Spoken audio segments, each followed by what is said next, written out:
अस्सलाम वालेकुम दोस्तों, कैसे हो? मुझे उम्मीद है कि आप सब सही हो गए। न्यू अपडेट के साथ मैं आपके सामने फिर हाजिर हो चुके हैं। बड़ी खबरें बताने वाले हैं, बड़ा वीडियो होने वाला है, ज़रूर देखते रहें। चैनल को पहली बार देख रहे हैं, चैनल को सब्सक्राइब करें। सबसे पहले हम खबर की तरफ बढ़ते हैं। सबसे बड़ी खबर आ रही है, कुवैत के अंदर अभी मौसम ख़राब चल रहा है, तो उसको लेकर जो है बड़ी खबरें आ रही हैं। तो अगर कहीं पर भी आप किसी भी दौरान फंस जाते हैं मौसम के दौरान, बारिश वगैरह में, तो 112 पे कॉल करके आप जानकारी ले सकते हैं और हेल्प मांग सकते हैं।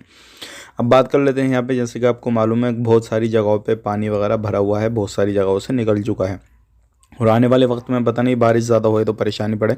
अभी एक रेस्टोरेंट जो है था वो गिर गया पानी की वजह से, एक बंदा जो है उसमें दब गया, बाकी जो है लोग निकल गए। लेकिन अगर आप कहीं पर भी रहते हैं तो इन चीज़ों का आपको ध्यान रखना है और किसी भी तरीके से आप कहीं पर भी रहें तो ख़ास करके इन चीज़ों को ध्यान रखिएगा। कोई बिल्डिंग वगैरह ऐसा ना हो कि आपके ऊपर गिर जाए, फिर हादसे का शिकार आप बन जाए।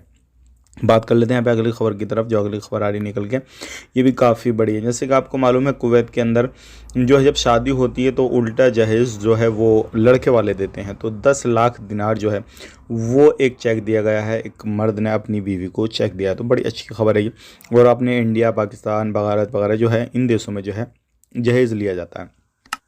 अब बात कर लेते हैं यहाँ पे गिरफ्तारी के हवाले से। 264 लोगों को गिरफ्तार किया गया है, इलीगल तरीके से रह रहे थे, रेसिडेंसी का उल्लंघन कर रहे थे। अगर आप कहीं पर भी रहते हैं ध्यान रखें, सावधानी बरतें। वीडियो अच्छा लगा लाइक करें। आप अपना ख्याल रखें।